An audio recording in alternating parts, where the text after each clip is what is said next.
Hidden deep in the misty hollows of Appalachia, entire families once ruled their mountains with fear and fire. These weren't lone outlaws. They were blood-bound clans who lived by their own law, waging secret feuds, moonshining empires, and vendettas that left trails of mystery and death. Most people have never heard their names, yet their legends still echo through abandoned cabins and forgotten graveyards.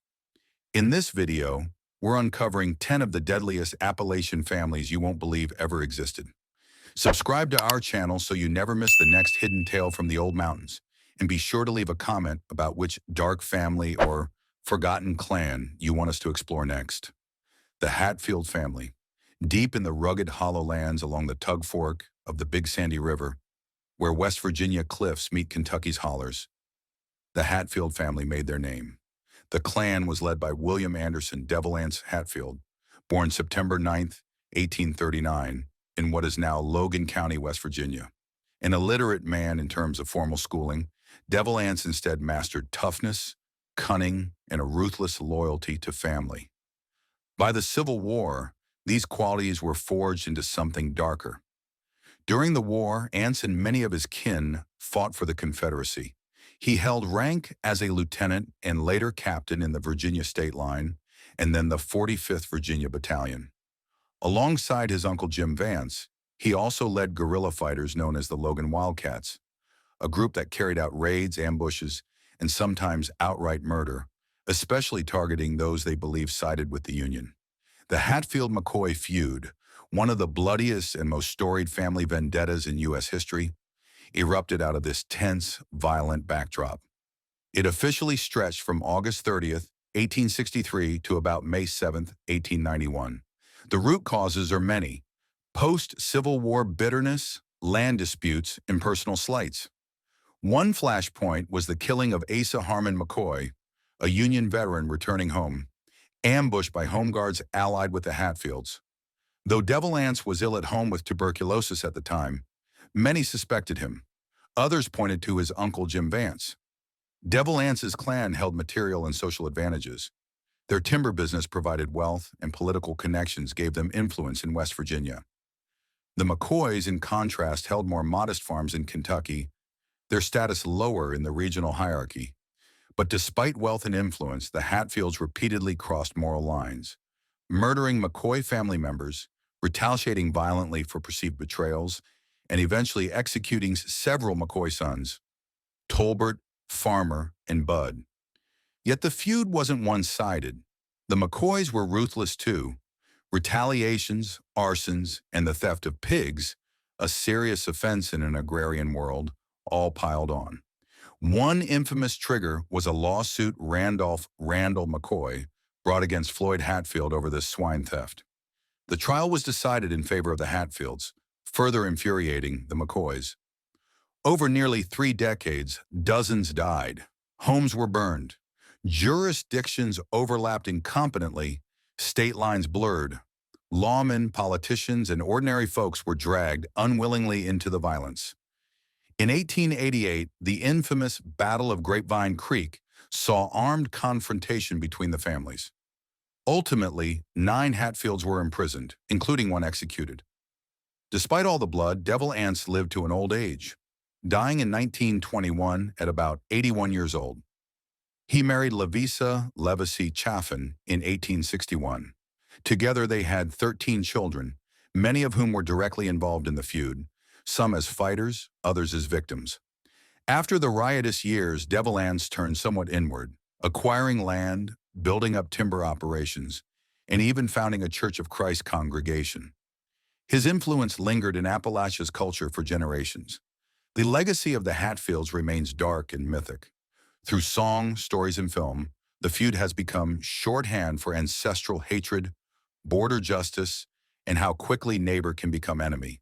The Hatfields weren't merely a family. They became a symbol of what happens when loyalty, vengeance, and frontier justice combine. The McCoy family. In the mist-shrouded hills of Appalachia, where the Tug Fork River carves its way between Kentucky and West Virginia, stood a modest log home that carried a name destined for legend: McCoy. Randolph Randall. McCoy was born in 1825, a quiet, stubborn young man who spent his early life tending fields and ferrying travelers across the river. He wasn't a politician or a man of grand speeches, but he possessed a fierce pride in family, land, and honor, the pillars of mountain life.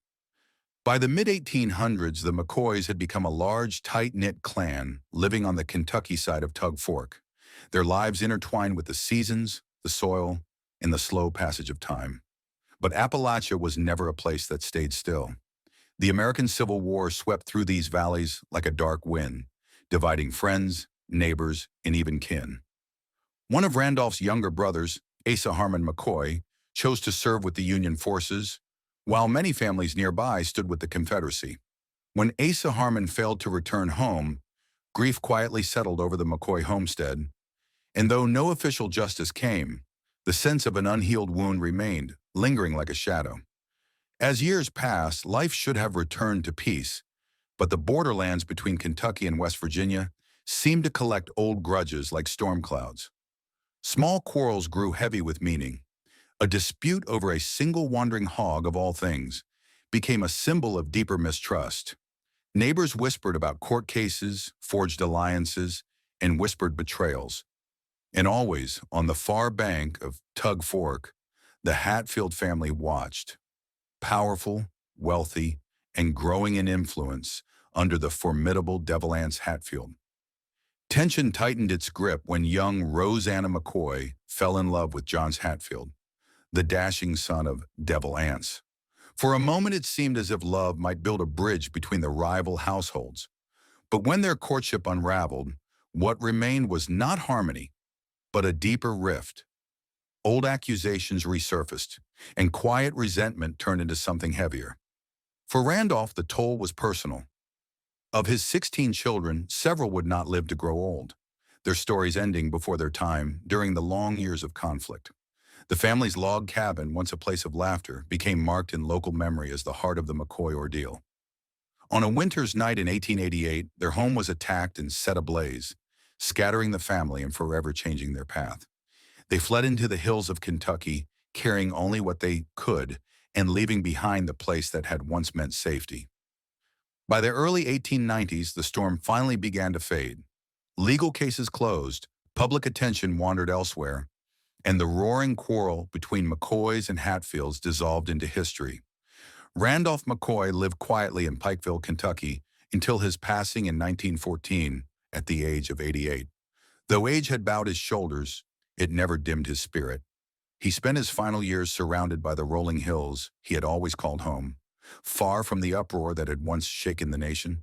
Today, the McCoy name still echoes through Appalachian valleys.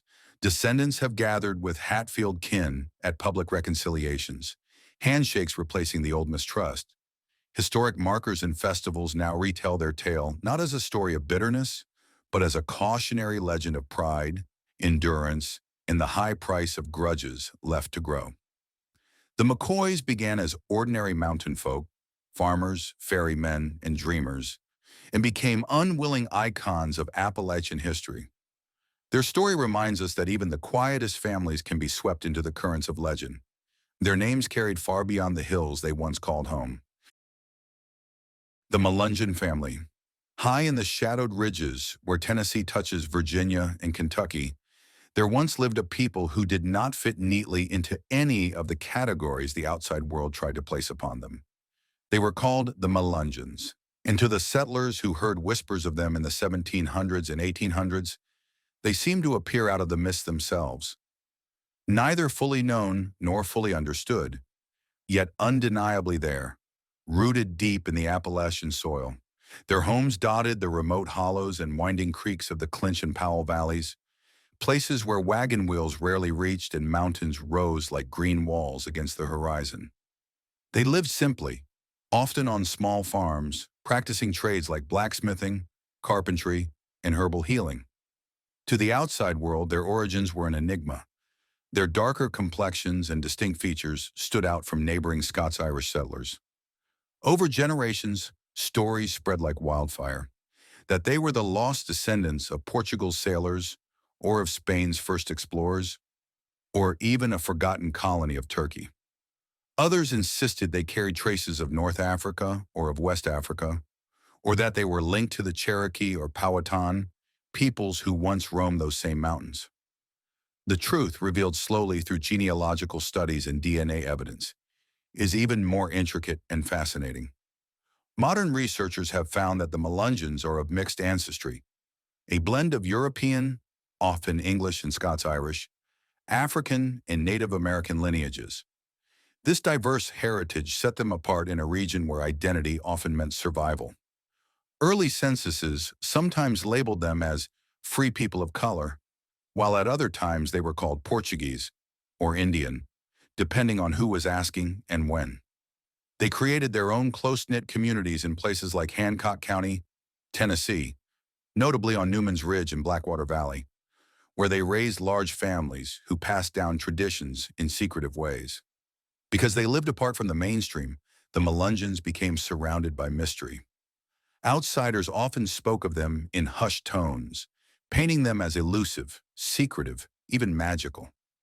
Old travelers' journals mention seeing women with olive skin and dark hair speaking in lilting accents, and men with striking gray eyes who claimed descent from faraway lands.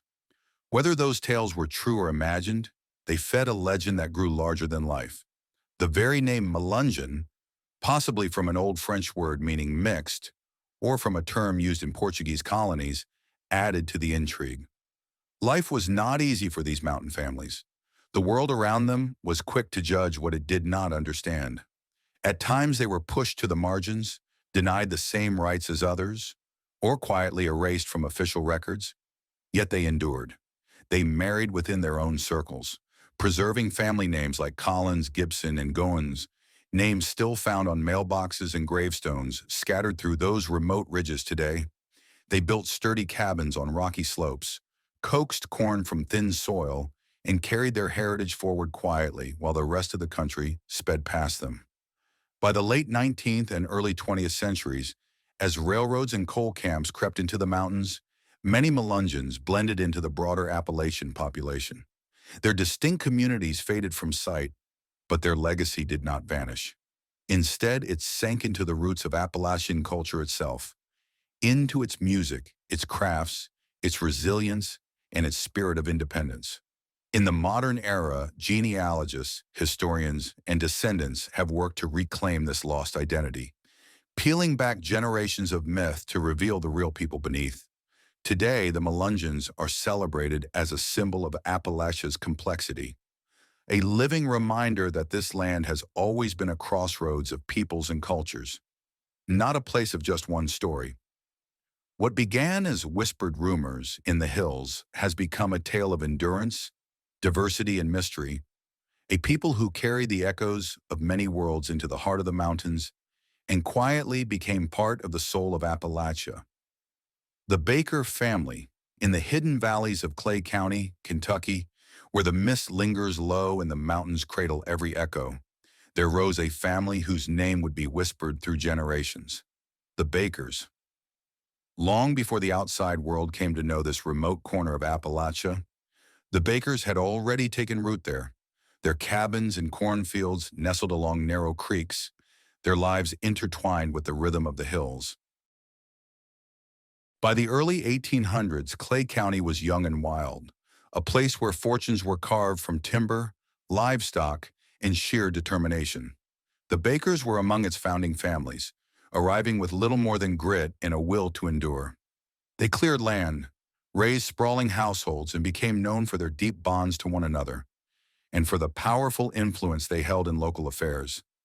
In these isolated hollows, family loyalty was everything, and the Bakers embodied that spirit completely. As the 19th century rolled on, Clay County transformed into a patchwork of tightly knit clans, the Bakers, the Howards, and others, each holding pieces of land, trade, and local offices. Over time, their influence reached beyond farms and mills. They shaped county elections, sponsored schools, and commanded respect in courthouse circles. The Bakers in particular grew into a political powerhouse, often guiding who held the judge's gavel or the sheriff's badge. This influence, though, came with its own kind of weight.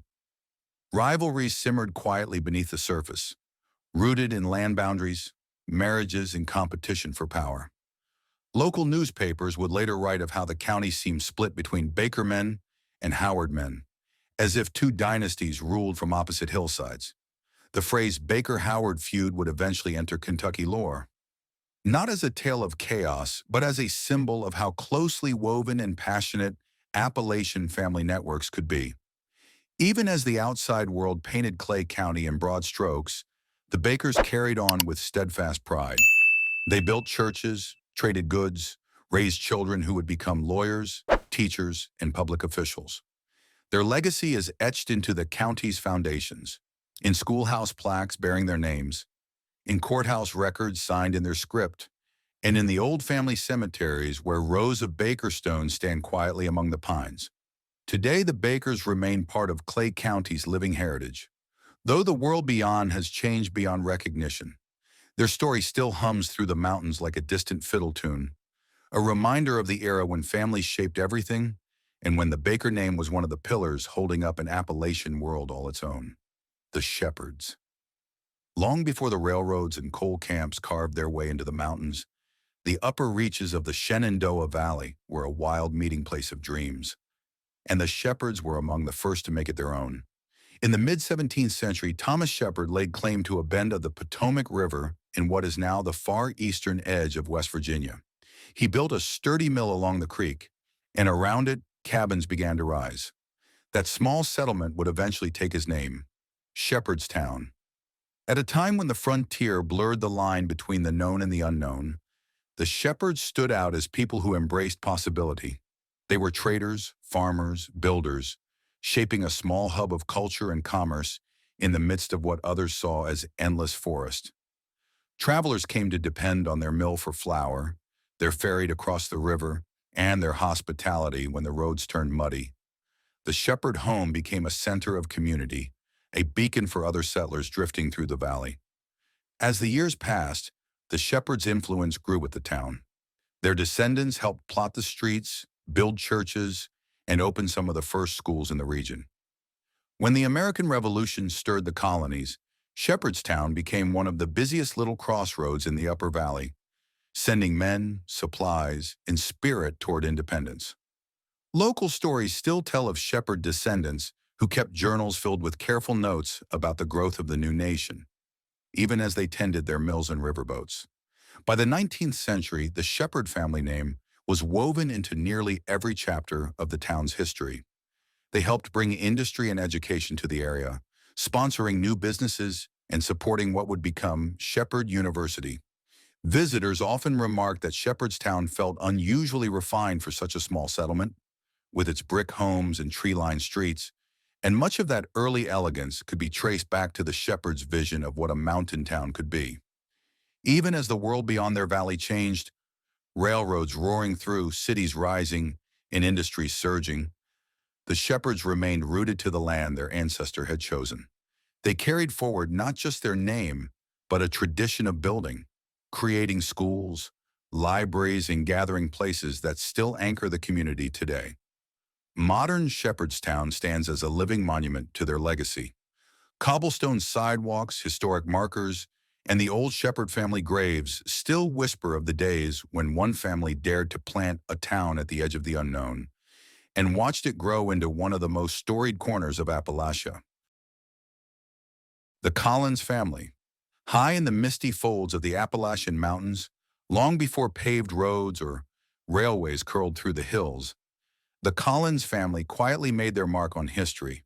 Their story began in the 1700s, when scattered records first noted families named Collins living in the rugged frontier of what would become Tennessee, Virginia, and Kentucky. They were farmers, hunters, and craftsmen. People of the mountains, carving homesteads from steep ridges and narrow hollows where few others dared to settle. What made the Collinses remarkable wasn't just their endurance, but their mystery. Neighbors described their dark hair, olive-toned skin, and striking gray or hazel eyes, features that set them apart from the Scots-Irish settlers who surrounded them. Over time, they became known as part of the enigmatic community later called the Melungeons. In remote enclaves like Newman's Ridge and Blackwater Valley, They built small, self-reliant settlements alongside other Melungeon families like the Gibson family and Goins family. The world beyond their hills was puzzled by who they were. Early census takers labeled the Collinses with shifting identities, sometimes free people of color, sometimes Portuguese, sometimes Indian. Local legends grew around their origins. Some claim they descended from shipwrecked sailors of Portugal or Spain, others from ancient North Africa, and still others from a blending of Europeans, Africans, and Cherokee peoples who had lived in the region for centuries. Modern DNA research suggests all of those stories hold a little truth. The Collins line reflects the rich, mixed heritage of the earliest American frontier. Life in the isolated mountains demanded self-reliance, and the Collinses became known for their skills in farming, herbal medicine, and trade. They lived in tight-knit kin groups, often intermarrying with other Melungeon families, passing down their surnames, land, and traditions in quiet defiance of the outside world's attempts to define them.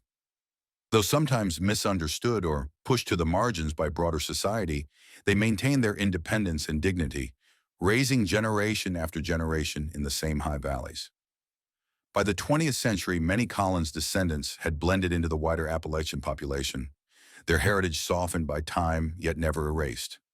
Others proudly began reclaiming their Melungeon identity, holding reunions and tracing genealogies back through centuries of mountain lore. Today, the Collins name still echoes across the ridges, on weathered mailboxes, in family cemeteries shaded by old oaks, and in the living memory of a people who endured by staying true to themselves. The Whitehead. In the rolling foothills where the Blue Ridge Mountains fade into the deeper heart of Appalachia, the name Whitehead began to quietly weave itself into the fabric of mountain history. By the late 1700s, families bearing that name had settled along the winding valleys of Virginia, North Carolina, and Tennessee, carrying with them the sturdy traditions of their English and Scots-Irish ancestors. They came seeking land and freedom, but they brought something else as well, a deep sense of purpose and a determination to build something lasting in places where few others dared to linger. Life on the Appalachian frontier was a test of patience and resolve, and the Whiteheads thrived in its quiet challenges. They became known as millers, farmers, and keepers of small country stores, the kind of people who stitched communities together long before towns had names on maps. Church records and early census rolls show the Whitehead name appearing again and again across the Highland counties, always at the center of small clusters of homesteads, always part of the first wave that cleared the land and planted deep roots. By the 1800s, branches of the family had spread widely, some becoming educators, preachers, and local officials, guiding their communities through the slow transition from frontier outposts to settled mountain towns. Their story reflected the quiet transformation of Appalachia itself, from isolated cabins hidden in thick forest to close-knit villages nestled in green valleys. Even as the modern world arrived with its roads and railways, the Whiteheads carried their legacy forward with quiet pride. They became part of the enduring backbone of Appalachian culture, known not for noise or spectacle, but for steadiness, heritage, and the invisible threads of family that hold mountain communities together. Today, the Whitehead name still dots the ridgelines and river valleys of Appalachia, a reminder of those early settlers who stepped into the unknown, shaped it with care, and left behind not monuments of stone, but a living legacy rooted deep in the hills. The Greenfields. Tucked between quiet ridges and misty hollows, the name Greenfield first took root in the Appalachian frontier like a seed carried on the wind. In the late 1700s, families bearing that name began appearing in land grants and early settlement records across what would become Virginia, Tennessee, and Kentucky. They came from the rolling farmlands of the eastern seaboard, carrying with them stories, heirlooms, and a vision of carving a new life from the wild green hills that lay ahead. They chose their homesteads carefully, in fertile valleys where streams danced down from the mountains, and where the soil was rich enough to nourish both crops and dreams. Their name soon graced maps and milestones. Places like Greenfield, Virginia, and Greenfield, Tennessee, reminders of the families who planted their lives there like orchards. These Greenfields built sturdy cabins, raised wide porches to watch the seasons turn, and filled their homes with the hum of spinning wheels, fiddle music, and the laughter of children who would inherit their legacy. By the 1800s, the Greenfields had become part of the mountain tapestry known as farmers, merchants, and teachers. They opened small country schools, served as postmasters and town clerks, and helped lay the foundations of the very communities that had once been only forest and stone. Travelers passing through often noted their hospitality, warm bread by the hearth, a roof offered to strangers on rain-soaked nights, hallmarks of the mountain spirit they embraced so fully. As the railroads came and the world beyond the ridges grew louder, the Greenfields remained quietly steadfast. Some branches of the family followed new opportunities into the growing towns, while others stayed in the secluded valleys, tending the same fields their grandparents had cleared with hand-hewn tools. Even now, the Greenfield name lingers like a soft echo in the hills, on weathered mailboxes, old family cemeteries, and town signs that mark where their story began. They are remembered not for grand monuments or dramatic clashes, but for something rarer, the gentle strength to build a life, keep it rooted, and let it blossom for generations in the heart of Appalachia. The Johnson of Blood Creek. In the shadowed folds of the Appalachian Mountains where mossy oaks guard narrow hollows and morning mist curls low across the streams, there lies a place locals once called Blood Creek. Tucked deep in the borderlands of West Virginia and Kentucky, it was a hidden corner of the mountains that outsiders rarely reached, and at its heart lived the Johnsons. No one can say with certainty when they first arrived. Old county ledgers hint at their presence in the early 1800s, their name written in fading ink beside small plots of land and hand-built cabins. They were said to be fiercely private, content to live beyond the reach of crowded towns. To their neighbors, they seemed as much a part of the mountain as the chestnut trees that crowned the ridges, quiet, enduring, and watchful. The Johnsons built their world along the rocky banks of Blood Creek, where life followed its own rhythm. They tended orchards on steep hillsides, raised sturdy livestock, and passed down the art of moonlit fishing and wildcrafting herbs from one generation to the next. Travelers who stumbled upon their homesteads spoke of long porches lined with drying corn and of voices singing old ballads that floated through the valley on summer nights. Because they lived so far from the world's roads and railways, a kind of legend grew around them. In nearby towns, their name was spoken in half-whispers, as if the Johnsons belonged to an older time, a people apart. Some claimed they held ancestral land grants no one else had ever seen. Others swore they were descended from mysterious early settlers who vanished from the records but left their bloodline hidden in the hills. By the dawn of the 20th century, as the mountains began to hum with trains and coal camps, the Johnsons of Blood Creek slowly faded from view. Some left for towns and cities, while others simply melted deeper into the quiet valleys. Yet their legacy lingered. In the ruins of moss-covered chimneys, in the unmarked family plots nestled under dogwood trees, and in the stories that old-timers still tell beside winter fires. Today, the Johnsons of Blood Creek live on as part of Appalachian folklore. A family wrapped in mist and memory, remembered not for fame or fortune, but for holding fast to their world long after the rest of the world forgot where they lived. The Rains family. In the green-blanketed hills where the Cumberland Mountains roll gently into the valleys of Tennessee and Kentucky, the name Rains has quietly echoed for more than 2 centuries. Long before railroads traced silver lines across the ridges, the first Rains families arrived with wagons full of tools, seeds, and the stubborn hope that life could blossom even in the most rugged places. They chose the high hollows and winding creeks where few others lingered, building cabins from hand-hewn logs and coaxing corn from thin mountain soil. Early county ledgers from the late 1700s and early 1800s show the Rains names scattered like bright threads across frontier settlements, from pioneer posts in eastern Tennessee to outlying farms in southern Kentucky. They were known as resourceful farmers and clever traders, people who seemed to carry the rhythm of the land within them. As the decades passed, the Rains family became woven into the heart of Appalachian life. They helped lay out the boundaries of new counties, opened country stores where travelers could rest, and tended some of the region's earliest schoolhouses and churches.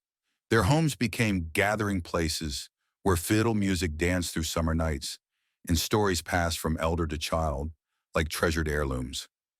Even as the world beyond the mountains changed, the Rainses held fast to their quiet valleys. Some branches ventured into new professions, teachers, preachers, shopkeepers, while others stayed rooted in the same fertile hollows their ancestors had cleared. Through floods, winters, and the slow arrival of modern roads, the Rains name endured like an old oak standing watch over the hills.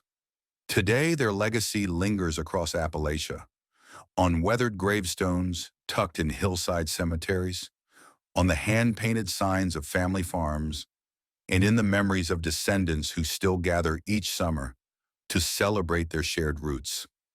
And there you have it, 10 families whose names once echoed through the hidden hollows and rugged ridges of Appalachia, leaving behind a legacy as haunting as the mist that still curls through their old homesteads.